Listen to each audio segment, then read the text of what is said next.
In the quiet town of Aberdeen, Australia, a dark and twisted tale unfolded that shook the nation to its core.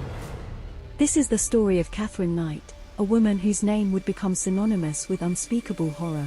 Born into a troubled family in 1955, Katherine Knight's early years were marked by abuse and trauma. Growing up in an environment of violence and neglect, she would later become a perpetrator of the same atrocities she suffered.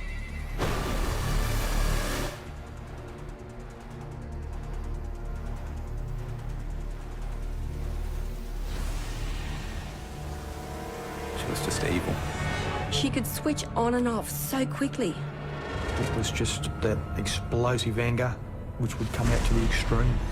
On February 29, 2000, Katherine Knight's facade of normalcy shattered as she committed one of the most gruesome acts of violence in Australian history.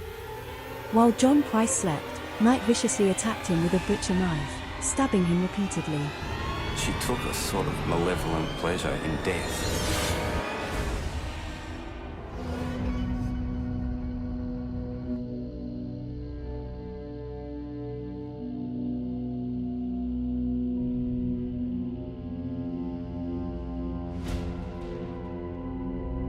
But Knight's brutality didn't end there.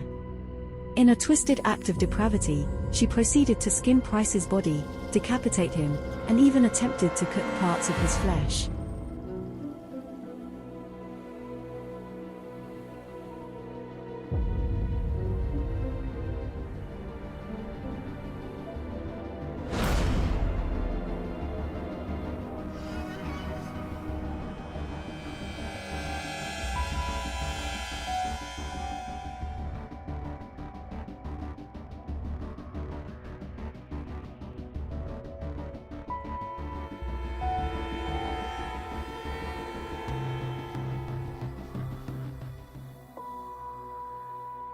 In a landmark trial, Katherine Knight was found guilty of murder and sentenced to life in prison without the possibility of parole, becoming the first woman in Australian history to receive such a sentence.